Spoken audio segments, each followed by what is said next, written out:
Aí, pessoal, pousada Recanto dos Golfinhos. A gente aqui fazendo uma pescaria. E acabou que a gente enroscou com uma raia gigante, cara. Coisa mais linda, ó.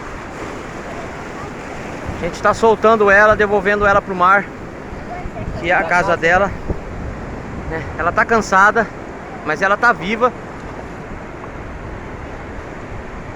E é isso aqui, ó. Ela vai pra lá, ó. Uma tarde linda, pôr do sol maravilhoso. E é isso aí.